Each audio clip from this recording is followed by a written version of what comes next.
Hello students, आज मैं आपके साथ डिस्कस करने वाली हूँ नेफ्रॉन के बारे में। तो पहले हम इसके स्ट्रक्चर को जान लेते हैं। जो सबसे इम्पॉर्टेंट क्वेश्चन बनता है पहला कि किडनी का फंक्शनल यूनिट क्या होता है, तो वो होता है नेफ्रॉन। तो ये एक नंबर का क्वेश्चन डेफिनेटली पूछा जाता है, what is the functional unit of kidney which is nephron. Second cheese, nephron करता क्या है। नेफ्रॉन जो है वो ब्लड को प्योरीफाई यानी कि साफ़ करने में हेल्प करता है। ठीक है, ब्लड में से जो अनवेस्टफुल सब्सटेंस है उन्हें अलग कर। सो गाइस, जो ये वाला पार्ट है इसको बोला जाता है ग्लोमेरुलस।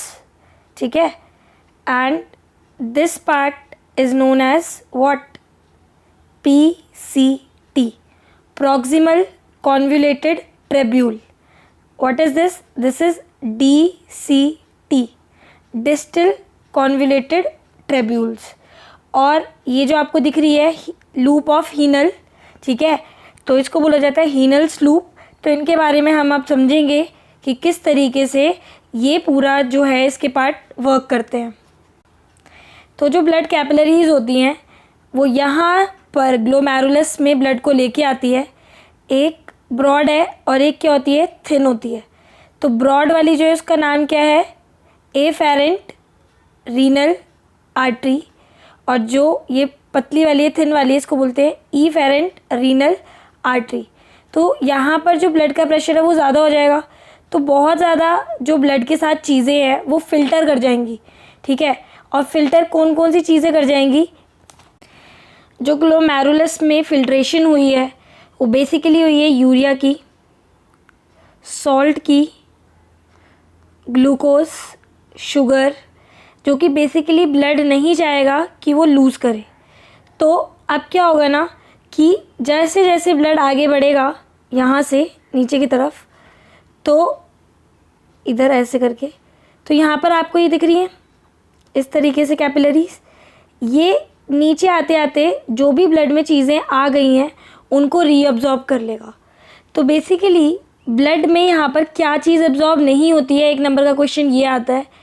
तो यहाँ पर प्रोटीन एब्जॉर्ब नहीं होता है, बाकी ऑलमोस्ट सारी चीज़ें एब्जॉर्ब हो जाती है, जैसे कि यूरिया, सॉल्ट, ग्लूकोज। ठीक है, वाइल वो नीचे नीचे आते आते दोबारा रीअब्जॉर्ब हो जाता है, और उसे कौन रीअब्जॉर्ब कर लेता है, इफेरेंट रीनल आर्टरी। ठीक है, ये दिख रहा है आपको कि ये जो रीनल आर्टरी है ये नीचे आते आते इसको रीअब्जॉर्ब कर लेगी। तो रीअब्जॉर्प्शन किस किस चीज़ों की हुई है, वो ये glucose, amino acid, large amount of water, वापस से इन्हें ब्लड वेसल्स में डाल दिया गया है ताकि हमारी बॉडी से यूज़ कर पाए। अब जो है वो हम आ गए हैं हेनलीज लूप में। तो हेनलीज लूप में जो मैक्सिमम चीज़ें एब्जॉर्ब होती है वो होती है वाटर एंड सॉल्ट। ये ज़्यादातर एब्जॉर्ब होता है क्योंकि इसकी नीड हमारी बॉडी को होती है। अब जितना भी वेस्ट है वो आगे फ्लो करेगा और कहाँ इकट्ठा हो जाएगा, कलेक्टिंग डक्ट में। तो आपको ये दिख रहे हैं बहुत सारे नेफ्रॉन्स हैं जो बेसिकली इस तरीके से अपना प्रोसेस करके सारा जो वेस्ट है, ठीक है, यूरिया, वो कलेक्ट कर देगा कलेक्टिंग डक्ट में।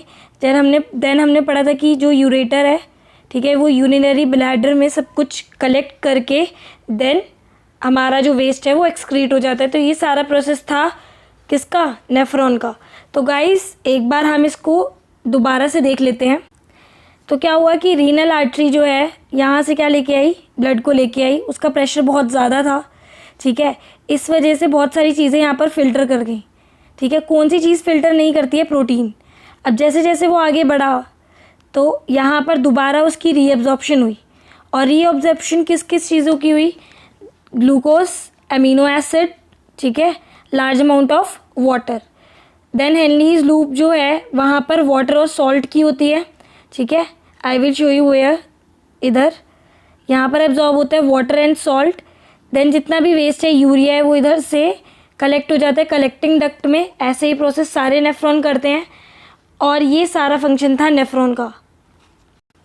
सो गाइज, अगर आपको इसके फंक्शंस और स्ट्रक्चर के बारे में नोट डाउन करना है तो आप डिस्क्रिप्शन में जाके इनके बारे में लिख सकते हैं। ईजी नोट्स मैंने अवेलेबल करवा दिए हैं। अगर आपको मेरी वीडियो अच्छी लगे तो प्लीज़ इसको लाइक, सब्सक्राइब और शेयर करना ना भूलें। Thank you.